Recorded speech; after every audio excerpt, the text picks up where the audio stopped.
ஏமா ஸ்கூல் கிரவுண்ட்ல காட்டுல வீட்ல ரோட்ல கடையில எல்லா இடத்துலயுமே பொட்டு மாமாவோட போட்டோ மாட்டியாச்சு. இன்னும் ஒரே ஒரு இடத்துல மட்டும் தான் மாட்டல, கக்கூஸ்ல மட்டும் தான் மாட்டல. அங்க மாட்டுறதுக்கு வேற ஒருத்தவங்களோட போட்டோ இருக்குது. ஜெயிக்கிறவங்க ஸ்கூல்ல காலேஜ்ல பப்ளிக் பிளேசஸ்ல மாட்டி பெருமைப்படுத்துவாங்க. தோக்குறவங்க போட்டோவை அங்கதானே மாட்டி ஆகணும்.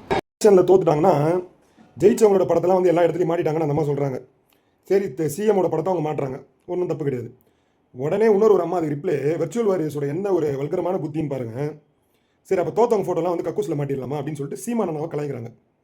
காமராஜர் தோத்தவர் தான், ராகுல் காந்தி தோத்தவர் தான், இனி வரையும் பிரதமரே ஆக முடியல. ராகுல் காந்தி ஃபோட்டோவை கக்கூஸில் மாட்டிடலாமா, காமராஜர் ஃபோட்டோவை கக்கூஸில் மாட்டிடலாமா? இந்த மாதிரி கேவலமாக பேசுறதுக்கு தான் உங்களுக்கு வந்து வல்கர் வாரியர்ஸ்னு பேர் வச்சுருக்காங்க. நம்ம ஆக்சுவலாக மாற்றத்தை கொடுக்குறோன்னு வந்தோம், ஞாபகம் இருக்குதுங்களா? மாற்றத்தை மறந்து இப்போ அவன் சண்டை போட்டுக்கிட்டு இருக்கோம் ஒருத்தருக்கு ஒருத்தர் மாறி மாறி.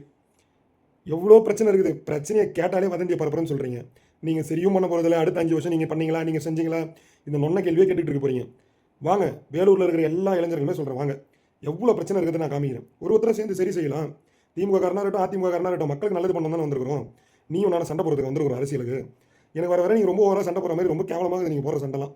வா, டெய்லி காலத்தில் இறங்கலாம், டெய்லி வா 7 மணிலாம் வா, நான் வந்துடுறேன். நீங்களும் வாங்க, எல்லாருமே என்ன பிரச்சனை இருக்குதுன்னு காமிக்கிறேன். இதில் எது சரி பண்ண முடியும், எது சரி பண்ண முடியாது, இதெல்லாம் பார்த்து நம்ம பண்ணால் ஒரு அர்த்தம் இருக்குது. டெய்லியுமே நீ ஒன்று திட்டுறது, நான் என்ன திட்டுறது, மக்களுக்கு நல்லது பண்ண போகிறதில்ல. அப்போ நீ என்ன மாதிரி தானே, இதுதான் நடக்க போகுது அடுத்த 5 வருஷத்துக்கு.